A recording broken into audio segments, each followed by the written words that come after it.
What's happening, people? Back with another reaction, back with some more Agnetha, and we're back to finish the 1983 album Wrap Your Arms Around Me. Thank you again to Shafiq.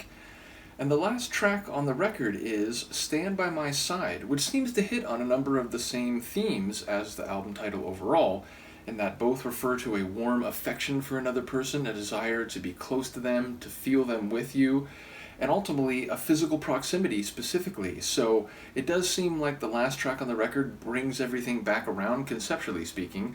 Let's see what I can catch on a first listen. This is Agnetha Faltskog. The track is Stand By My Side, and it's the final song on her 1983 album, Wrap Your Arms Around Me.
It is fading, right?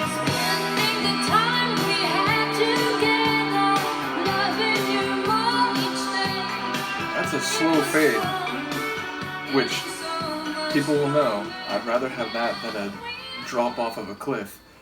but it was so subtle at first, my brain wasn't sure if it was actually fading.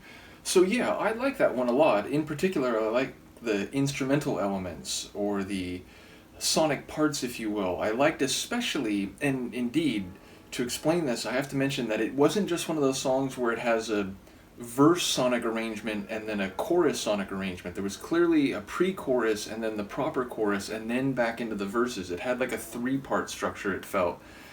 But what I assume is the main chorus sonic arrangement, with that rapid fire piano or like keyboard sound with those heavy guitar riffs or chords, I really enjoyed that configuration especially. I also like what I think was the pre-chorus, with a more true piano little riff that would come around every other bar.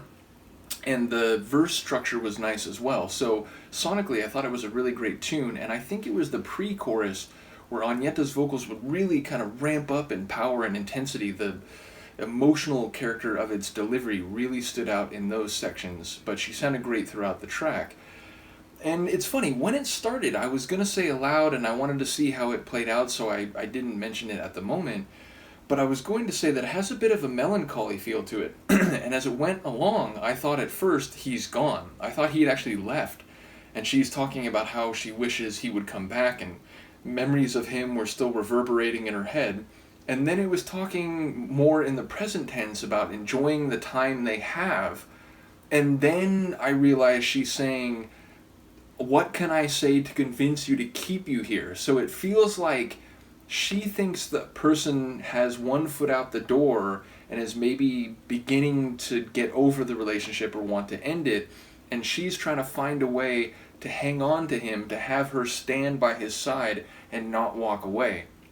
So it wasn't quite what I thought at first, it wasn't quite what I thought secondly. It seemed to be a mixture of the two, and a sort of frozen moment in time where maybe he might leave, but she's doing what she can to show that this is important, he should stay and indeed stand by her side, and maybe at some point wrap his arms around her again. So yeah, it was an emotionally evolving song as I understood the lyrics, and who knows, maybe I'm not quite reading it right, but that's what I picked up from it. So yeah, a really cool one to end the album. I enjoyed the song in of itself, and as it seemed to relate to the larger themes that play across the record. So once again, shout out to Shafiq. I do believe we have at least a couple more albums. Poof, I'm back. So I realized after I finished shooting that reaction that not only has Shafiq shared the Agnetha albums digitally, but I actually have some physical copies. Michaela sent me my coloring book, which I think is more recent, like post-2000, and that was a little while ago, so that one will be farther down the line. And more recently, Scott had given me 2 physical copies of her albums, which I think are back from the 80s, Eyes of a Woman and I Stand Alone, which I mentioned before. It really reminds me of a younger Christina Applegate in that picture. But yes, so I actually do have some physical copies as well, so shout out to all the people who've shared Agnetha and ABBA and all the other music that people have made available to the channel, which is not just sharing with me, of course, but sharing with everyone who follows these different deep dives. So thank you to everyone, and we will be back with more Agnetha. Peace.